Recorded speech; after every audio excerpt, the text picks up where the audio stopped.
অসম দেশৰ বিষম কথা এক মাহত লাইনৰ বিল আহে 20,661 টকা ক'ত মৰমৰ যোৱা মাহত মোৰ কাৰেণ্টৰ বিল আহিছে 20,661 টকা তাৰ আগৰ মাহত 3,743 টকা কিন্তু তাৰ পূৰ্বৰ মাহৰ মোটামুটি 400-500 তেনেকৈ আহি থাকে ইমান তফাত কেনেকৈ হয় মই কিছুমান নতুন মানে বৈদ্যুতিক সামগ্ৰী কিছু ঘৰত লগাইছোঁ কিন্তু মোৰতো এইটো ডমেষ্টিক কানেকশ্যন না এই ডমেষ্টিক কানেকশ্যনত আপুনি বিদ্যুৎ চলালে বা বৈদ্যুতিক সামগ্ৰী ব্যৱহাৰ কৰিলে কিমান ব্যৱহাৰ কৰিব এক মাহতো বিল ইমান হোৱাটো সম্ভৱ সীমাৰ বাহিৰৰ কথা এইটো 20,000 কি মুখৰ কথা নেকি কৈনো কৈ থাকিম কিমান বিদ্যুৎ বিভাগৰ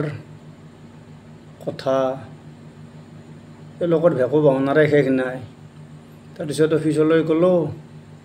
ইমান বিলৰ কথা লৈ তেওঁলোকে বিভিন্ন ধৰণৰ কথা কৈ মোক তাৰ পৰা বিদায় দিলে এতিয়া বাৰু পৰহি স্মাৰ্ট মিটাৰটো লগাই দিলোঁ কিন্তু কথাটো হ'ল এইখিনি বিলৰ ৰিকভাৰী কেনেকৈ হ'ব ইমানটো বিল হোৱাটোতো সম্ভৱ কথা নহয় ডমেষ্টিক কানেকশ্যনৰ ক্ষেত্ৰত মোৰতো কিবা ইণ্ডাষ্ট্ৰী নাই নে ঘৰত যে 20,000-21,000 টকা বিল আহিব বিভাগীয় কৰ্তৃপক্ষই কি ধৰণে চিন্তা কৰে এইটো সেই কথা লৈ মই এই ভিডিঅ'টো বনালোঁ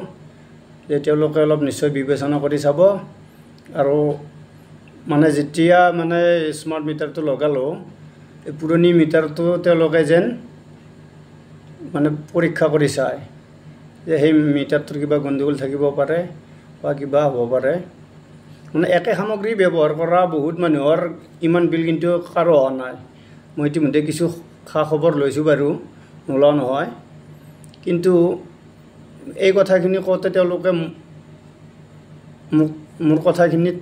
এই মানে অফিচৰ মানুহে বৰ বিশেষ এটা গুৰুত্ব নিদিলে তেওঁলোকে ক'লে যে ইমানখিনি মানে আপুনি ইমান ইউজ কৰাৰ কাৰণে চাগে ইমান বিল আহিছে আৰু এইটোতো কথা নহয় না ইমান বিল অহা তাতে কি মুখৰ কথা নেকি এইটো 2-3 হাজাৰ টকাৰ কথা বেলেগ 20,000 টকা বিল অহা কি তাৰমানে মুখৰ কথা নেকি যে তেওঁলোকে তেওঁলোকৰ ভুলটো মানে মানি লওক আৰু তেওঁলোকে বস্তুটো অনুসন্ধান কৰক আৰু এয়ে মোৰ মানে বিভাগীয় কৰ্তৃপক্ষলৈ মানে অনুৰোধ ধন্যবাদ।